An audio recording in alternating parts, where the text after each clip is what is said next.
ಮನೆ ಊಟ. ನಮಸ್ಕಾರ ವೀಕ್ಷಕರೇ, ಬನ್ನಿ ಇವತ್ತು 100% ರೆಸ್ಟೋರೆಂಟಲ್ಲಿ ಸಿಗ್ತಕ್ಕಂತಹ ಆದರೆ ಹೋಮ್ ಮೇಡ್ ಮತ್ತು ಹೆಲ್ದಿಯಾಗಿರ್ತಕ್ಕಂತಹ ಟೊಮೊಟೊ ಸೂಪ್ ಮಾಡೋಣ. ಅದಕ್ಕಿಂತ ಮುಂಚೆ ನಿಮಗೆ ನನ್ನ ರೆಸಿಪಿಗಳು ಇಷ್ಟವಾಗಿದ್ದಲ್ಲಿ ನನ್ನ ಚಾನಲನ್ನು ಸಬ್ಸ್ಕ್ರೈಬ್ ಮಾಡಿ, ಹಾಗೆ ಹೊಸ ರೆಸಿಪಿಗಳ ನೋಟಿಫಿಕೇಷನ್ಗಾಗಿ ಬೆಲ್ ಐಕನ್ ಕ್ಲಿಕ್ ಮಾಡಿ. ಸೊ ಬನ್ನಿ ಮೊದಲಿಗೆ ಟೊಮೊಟೊ ಸೂಪ್ ಹೇಗೆ ಮಾಡೋದು ಅಂತ ನೋಡೋಣ. ಅದಕ್ಕೆ ಇಲ್ಲಿ ಒಂದು 4 ರಿಂದ 5 ಉಳಿ ಇರ್ತಕ್ಕಂತಹ ಟೊಮೊಟೊ ತೊಗೊಂಡಿದ್ದೀನಿ. ಈ ರೀತಿ ಸ್ವಲ್ಪ ದೊಡ್ಡದಾಗೇ ಕಟ್ ಮಾಡಿಕೊಂಡು ಬೇಯಿಸ್ಕೊಳ್ಳೋಣ. ಈಗ ಇದಕ್ಕೆ 1 ಟೇಬಲ್ ಸ್ಪೂನ್ನಷ್ಟು ಖಾರದ ಪುಡಿ ಹಾಕ್ಕೊಳ್ಳೋಣ. ನಂತರ ಒಂದು 4 ಬೆಳ್ಳುಳ್ಳಿ ಪಾವು ಮತ್ತು ಒಂದು 3 ಸಣ್ಣ ಶುಂಠಿ ಪೀಸಸ್ಸು, ಒಂದು ಅರ್ಧ ಟೀ ಸ್ಪೂನ್ನಷ್ಟು ಅರಿಶಿಣ ಮತ್ತು ಒಂದು 5 ರಿಂದ 6 ಮೆಣಸಿನಕಾಳು ಮತ್ತು ರುಚಿಗೆ ತಕ್ಕಷ್ಟು ಉಪ್ಪು. ಈಗ ಇದಕ್ಕೆ ಒಂದು ಅರ್ಧ ಕಪ್ಪು ನೀರು ಹಾಕ್ಬಿಟ್ಟು ಟೊಮೊಟೊನ ಬೇಯಿಸ್ಕೊಳ್ಳೋಣ. ಮೀಡಿಯಮ್ ಫ್ಲೇಮಲ್ಲೇ ಇಟ್ಕೊಳ್ಳಿ. ಆದಷ್ಟು ಸ್ವಲ್ಪ ಟೊಮೊಟೊ ಚೆನ್ನಾಗಿ ಸ್ಮೂತ್ ಆದರೆ ಸಾಕು. ಈಗ ಅದು ಟೊಮೊಟೊ ಬೇಯ್ತಿರಲಿ, ನಾವು ಬ್ರೆಡ್ ಪೀಸಸ್ನ ಕಟ್ ಮಾಡ್ಕೊಳ್ಳೋಣ. ಅದಕ್ಕೋಸ್ಕರ ಈಗ 2 ಬ್ರೆಡ್ ಪೀಸಸ್ ತಗೊಂಡು ಈ ರೀತಿ 4 ಸೈಡು ಬ್ರೌನ್ ಕಲರ್ದು ಪಾರ್ಟ್ ಏನಿದೆ ಅದನ್ನು ತೆಗಿತಾ ಇದ್ದೀನಿ. ನಂತರ ಇದನ್ನು ಸ್ಕ್ವೇರ್ ಶೇಪಲ್ಲಿ ಕಟ್ ಮಾಡ್ಕೊಳ್ಳೋಣ. ಈ ರೀತಿ ಮಧ್ಯಕ್ಕೆ ಕಟ್ ಮಾಡಿ ಇನ್ನೊಂದು ಸರಿ ಮತ್ತೆ ಮಧ್ಯಕ್ಕೆ ಕಟ್ ಮಾಡಿದರೆ ಆಲ್ಮೋಸ್ಟು ನೋಡಿ ಸ್ಕ್ವೇರ್ ಥರ ಪೀಸಸ್ ಸಿಗುತ್ತೆ. ಸೊ ಈಗ ಇದನ್ನು ಫ್ರೈ ಮಾಡ್ಕೊಳ್ಳೋಣ. ಫ್ರೈ ಮಾಡಲಿಕ್ಕೆ ನಾನಿಲ್ಲಿ 2 ಟೇಬಲ್ ಸ್ಪೂನಷ್ಟು ಬಟರ್ ತೊಗೊಂಡಿದ್ದೀನಿ.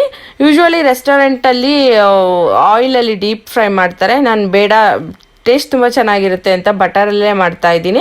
ಸ್ವಲ್ಪ ಬಟರ್ ಜಾಸ್ತಿ ಹಾಕ್ಕೊಂಡು ಇದನ್ನು ತವಾ ಫ್ರೈ ಮಾಡಿಕೊಂಡ್ರೂ ಚೆನ್ನಾಗೇ ಇರುತ್ತೆ. ಆಲ್ಮೋಸ್ಟು ಕ್ರಂಚಿಯಾಗಿ ಡೀಪ್ ಫ್ರೈ ಮಾಡಿರೋ ಥರನೇ ಇರುತ್ತೆ. ಸೊ ಆದಷ್ಟು ಮೀಡಿಯಮ್ ಫ್ಲೇಮಲ್ಲಿ ಇಟ್ಕೊಳ್ಳಿ, ಇಲ್ಲಾಂದರೆ ಒಂದೇ ಸರಿ ಬರ್ನ್ ಆಗಿಬಿಡುತ್ತೆ. ನೋಡಿ ಈ ರೀತಿ ಎಲ್ಲ ಬಟರೆಲ್ಲ ಅಬ್ಸರ್ವ್ ಮಾಡ್ಕೊಂಡೋದು ಕ್ರಿಸ್ಪಿಯಾಗಿದೆ. ಸೊ ಈಗ ಬ್ರೆಡ್ ಪೀಸಸ್ಸು ಫ್ರೈ ರೆಡಿ ಆಯಿತು. ಬನ್ನಿ ಈಗ ಟೊಮೊಟೊ ಬೆಂದಿದೆಯಾ ಅಂತ ನೋಡೋಣ. ನೋಡಿ ಆಲ್ಮೋಸ್ಟ್ ಬೆಂದಿದೆ ಟೊಮೊಟೊ. ಸೊ ಈಗ ಇದನ್ನು ಒಂದು 5 ನಿಮಿಷ ಕೂಲ್ ಆಗಲಿಕ್ಕೆ ಬಿಡೋಣ. ಆನಂತರ ಇದನ್ನು ಗ್ರೈಂಡ್ ಮಾಡ್ಕೊಳ್ಳೋಣ.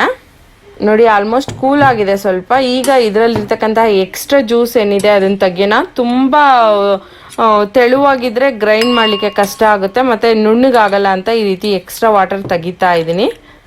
ಸೊ ಈಗ ಇದನ್ನೆಲ್ಲ ಮಿಕ್ಸಿ ಜಾರ್ಗೆ ಟ್ರಾನ್ಸ್ಫರ್ ಮಾಡ್ಕೊಳ್ಳೋಣ. ಆದಷ್ಟು ಕೂಲ್ ಆದಮೇಲೆ ಮಾಡಿ, ನಾನು ಸಹ ಕೂಲ್ ಆದಮೇಲೆ ಗ್ರೈಂಡ್ ಮಾಡ್ತೀನಿ. ಸ್ವಲ್ಪ ಇನ್ನೂ ಬಿಸಿ ಇದೆ ಇದು. ನೋಡಿ ಗ್ರೈಂಡ್ ಮಾಡಿದ್ದೀನಿ. ಈ ರೀತಿ ಕನ್ಸಿಸ್ಟೆನ್ಸಿ ಇರಬೇಕು.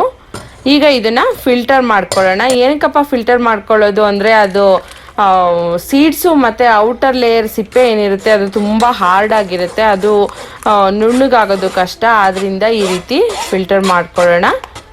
ಈ ರೀತಿ ಸ್ಪೂನಲ್ಲಿ ಹೀಗೆ ಮಾಡ್ತಾ ಹೋದಂಗೆಲ್ಲ ಅದು ಲಿಕ್ವಿಡ್ ಏನಿರುತ್ತಲ್ಲ ಅದು ಕೆಳಗಡೆ ಬಸಿತಾ ಹೋಗುತ್ತೆ. ನೋಡಿ ಈಗ ಸ್ವಲ್ಪ ಗಟ್ಟಿಯಾಗಿರೋಂತಹದ್ದು ಇದೆ. ಇದಕ್ಕೆ ಏನು ನಾನು ನೀರು ತೆಗೆದಿಟ್ಕೊಂಡಿದ್ದೆನಲ್ಲ ಮುಂಚೆ ಟೊಮೊಟೊ ಬೆಂದಿರೋದು, ಅದನ್ನು ಹಾಕಿ ಮತ್ತೆ ಈ ರೀತಿ ಮಿಕ್ಸ್ ಮಾಡ್ತಾ ಇದ್ದೀನಿ. ನೋಡಿ ಎಷ್ಟು ಗಟ್ಟಿಯಾಗಿದೆ ಸೀಡ್ಸು ಮತ್ತು ಅದು ಔಟರ್ ಲೇಯರು. ಸೊ ಈಗೇನು ಸಿಕ್ಕಿದೆಯಲ್ಲ ಇದು ಕರೆಕ್ಟ್ ಕನ್ಸಿಸ್ಟೆನ್ಸಿ ಇದೆ. ಎಕ್ಸಾಕ್ಟ್ ಸೇಮ್ ರೆಸ್ಟೋರೆಂಟಲ್ಲಿ ಇಷ್ಟೇ ಕನ್ಸಿಸ್ಟೆನ್ಸಿ ಇರುತ್ತೆ. ನೀವು ಬೇಕಂದರೆ ಇನ್ನೊಂದು ಸ್ವಲ್ಪ ನೀರು ಹಾಕ್ಕೋಬೋದು, ಬಟ್ ನನಗೇನ ಇದು ರೈಟ್ ಕನ್ಸಿಸ್ಟೆನ್ಸಿ ಅನಿಸುತ್ತೆ. ಸೊ ಅದಕ್ಕೆ ಈಗ ಏನು ಮಾಡೋಣ, 1 ಟೇಬಲ್ ಸ್ಪೂನಷ್ಟು ಬಟರ್ ಹಾಕ್ಕೊಂಬಿಟ್ಟು ಈಗ ಟೊಮೊಟೊ ಸೂಪನ್ನು ಕುದಿಸ್ಕೊಳ್ಳೋಣ.